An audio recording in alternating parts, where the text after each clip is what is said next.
নমস্কাৰ ভিউৱাৰ্ছ, মই সুমিয়ে আজি আপোনালোক সকলোকে স্বাগতম জনাইছোঁ সুমিছ ৰেচিপিজ এণ্ড ব্লগলৈ। আৰু আজি কি বনাব খুজিছোঁ সেইটোতো আপোনালোকে গম পাইছে মোৰ থাম্বনেইলটো দেখিয়ে। সেইকাৰণে কথাত বেছি দেৰি নকৰি বলক আজি আমাৰ ৰেচিপিটো ষ্টাৰ্ট কৰোঁ। চাউলৰ পায়সটো আমাৰ খাই থকা হয়েই, সেইকাৰণে ভাবিলোঁ আজি পিঠাগুড়ি পায়সকে বনাওঁচোন। পিঠাগুড়ি পায়সৰ কাৰণে মই লৈছোঁ পিঠাগুড়ি 2 কাপ। মই এইটো চাহ খোৱা কাপৰ জোখেৰে লৈ লৈছোঁ। আৰু চাহ খোৱা কাপৰ জোখত 1 কাপ গাখীৰ, কিচমিচ, কাজু, চেনি এই পিঠাগুড়িখিনি সানিবলৈ, তাৰপিছত গৰু ঘিউ। আৰু পায়স বনাবৰ কাৰণে মই লৈছোঁ গাখীৰ লৈছোঁ 1.5 লিটাৰ আৰু ইয়াত দিম জোখমতে চেনি। আৰু এতিয়া প্ৰথমতে এই পিঠাগুড়িখিনি আমি মঠি ল'ব লাগিব। মঠিবৰ কাৰণে আমাক লাগিব গৰু ঘিউ, গাখীৰ আৰু অকণমান চেনি। এতিয়া পিঠাগুড়িখিনি মই মঠি ল'ম। পিঠাগুড়ি মঠিবৰ কাৰণে মই 1 চামুচ গৰু ঘিউ দিছোঁ,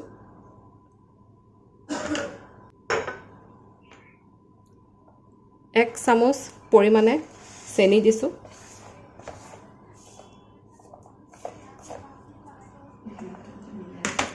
আৰু এতিয়া এইখিনি মই মিলাই ল'ম।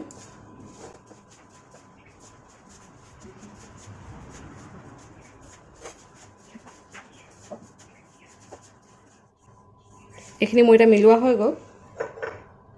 ইয়াত এতিয়া অলপ অলপকৈ গাখীৰ দি পেলাই মই এইখিনি মঠি ল'ম। গাখীৰটো আপোনালোকে একেবাৰতে নিদিব, নহ'লে আমাক কিমান গাখীৰ লাগিব সেইটো আমি আন্দাজ নাপাম। সেইকাৰণে অকণমান অকণমানকৈ গাখীৰ দি পেলাই এইখিনি মঠি ল'ব।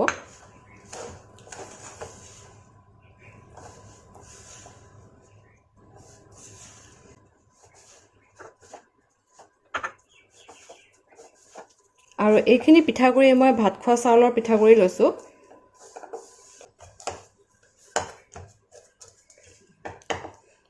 আৰু এতিয়া এইখিনি মোৰ মঠা হৈ গৈছে। মঠাটো অকণমান কোমলকৈ মঠিব লাগিব। আৰু বাকীখিনি এতিয়া মই দেখুৱাই আছোঁ, এইখিনি এতিয়া আমি কেনেকৈ পিঠা বনাম। আৰু আনফালে মোৰ পিঠাখিনি হোৱালৈকে এই 1.5 লিটাৰ গাখীৰখিনি মই পাতি দি পেলাই অকণমান কমাই থৈ দিম আৰু গাখীৰখিনি বইল হ'বলৈ দিম। আৰু পিঠাখিনি বনাই থ'বলৈ মই এনেকুৱা ধৰণৰ প্লেট এখন লৈ লৈছোঁ। আৰু এতিয়া পিঠাখিনি মই আপোনাক বনাই দেখুৱাম।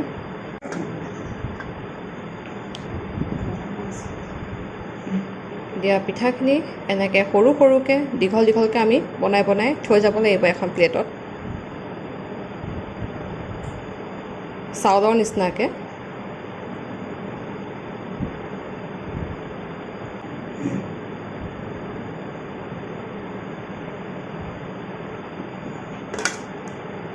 এয়া দেখিছেনে? এনেকৈ আমি গোটেইখিনি পিঠা বনাই ল'ম।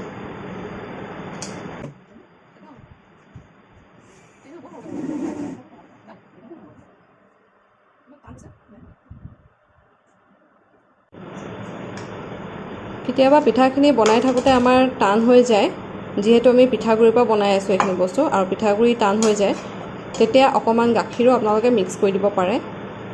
মই বনাই থাকোঁতে টান হৈ গ'ল, সেইকাৰণে মায়ে আকৌ অকণমান গাখীৰ দি দিছে। পিঠাখিনি বনাই থাকোঁতে অকণমান টাইম লাগে, কিন্তু ইয়াৰ যিটো পায়স হয় সেইটো কিন্তু বহুত ভাল লাগে খাই। আপোনালোকে যদি এনেকৈ কোনোবাই বনাই খাইছে তেনেহ'লে মোক কমেণ্ট বক্সত কমেণ্ট কৰিবচোন। এতিয়া এই ভাত পিঠাখিনি মোৰ বনোৱা হৈ গৈছে। এতিয়া এইখিনি দি পেলাই মই পায়সখিনি বনাওঁগৈ আৰু আপোনালোকক দেখুৱাই আছোঁ যে মই এই পায়সখিনি কেনেকৈ বনাই আছোঁ। পিঠাখিনি বনাই থাকোঁতে গাখীৰখিনি উতলিবলৈ দি থৈ গৈছিলোঁ। এতিয়া গাখীৰখিনি উতলি আছে। ইয়াত এতিয়া এই পিঠাখিনি দি দিম। পিঠাখিনি মই এনেকৈ দি দিছোঁ।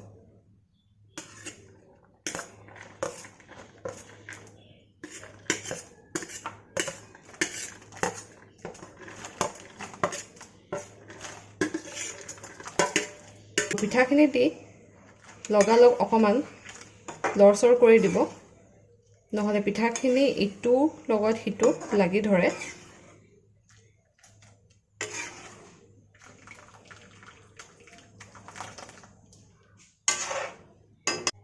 এতিয়া ইয়াত মই চেনি দিম আৰু চেনি মই 1 কাপ দিছোঁ 1.5 লিটাৰ গাখীৰত 1 কাপ চেনি মই হেতু জোখত পায়সটো বনাম চেনিটো বৰ বেছি হলেও ভাল নালাগে ন পায়সত আৰু একেবাৰে কম হলেও টেষ্ট নালাগে সেইকাৰণে 1.5 লিটাৰ গাখীৰত 1 কাপ চেনি চেনি দিয়াৰ পিছত ইয়াত এতিয়া কাজু আৰু কিচমিচ দি দিম আপোনালোকে আৰু যদি কিবা অন্য ড্ৰাই ফ্ৰুটছ দিব বিচাৰে তেনেহলে দিব পাৰে কিন্তু আজি মই অকল কাজু আৰু কিচমিচে দিছো আপোনালোকে কাঠবাদাম দিব পাৰে শুকান খেজুৰ দিব পাৰে পিস্তা দিব পাৰে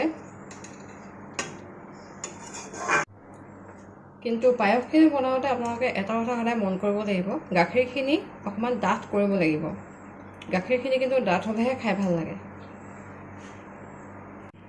পিঠাগুৰি পায়সটো আমাৰ অন্য চাউলৰ পায়সতকৈ অকমান বেলেগ হয় খাবলৈ বহুত ধুনীয়া লাগে এবাৰ আপোনালোকে ট্ৰাই কৰি চাব